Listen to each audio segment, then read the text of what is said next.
started going to weekly therapy, which in the early 90s was kind of a weird thing. You wouldn't admit it to your friends. But so we'd skateboard around Stanford campus. I was doing my thing, and then twice a week I would go in and see this therapist. He's a remarkable guy because he had deep training in the mind, right? And we started talking about what was going on, and he really picked up on the fact that there was essentially no structure, no home life for me, but that I had a strong drive and I was really interested in learning. I mean, I was enthusiastic and motivated enough to, skateboard as hard as I could, even though I wasn't going to go anywhere with it. So at that point, and the fact that I had a girlfriend, I started looking for something that I could do. And at one point I thought I'd join the fire service because it seemed like the camaraderie was good. At that point, I started strengthening my body a bit because I didn't want to keep getting hurt. So I started running, I started lifting weights. A football coach at Gunn, actually, turned me on to fitness. It's actually an interesting guy. He wrote the script for that movie, Mr. Mom. Do you remember that movie? Oh my God. Yeah.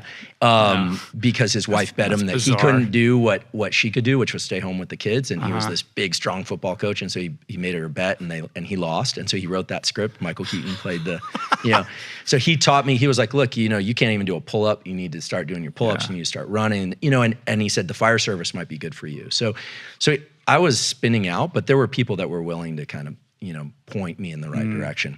So what ended up happening was my high school girlfriend went off to college, and I didn't know what I was going to do. So I actually went and I lived in the parking lot outside her dormitory. I just wanted to be near her. She was my family at that point.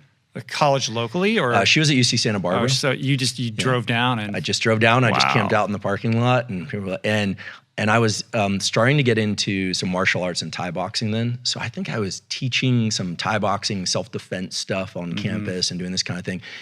And by the end of that year, I realized that I should probably apply to college. So I applied to UCSB, and somehow I got in. Lord knows how I got in. I did, because I did eventually graduate high school, barely. Got in, and then after a year, I just completely flailed it. I wasn't going to class. I was getting into fights. A lot of that kind of mischief and kind of wildness was still in me. And what ended up happening was I got into a physical altercation on July 4th, 1994 with like a bunch of guys. And at the end of that, I walked back to the place I was staying.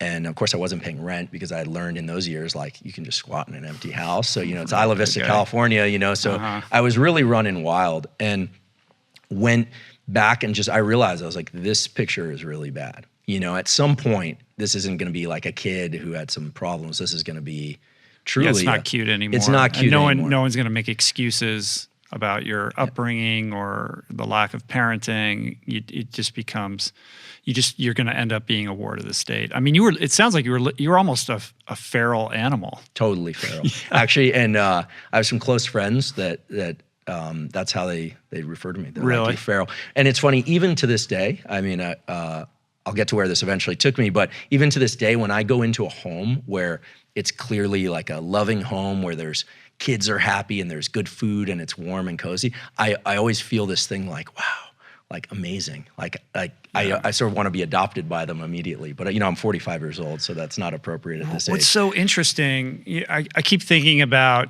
David Epstein's book, Range. Did you read this book?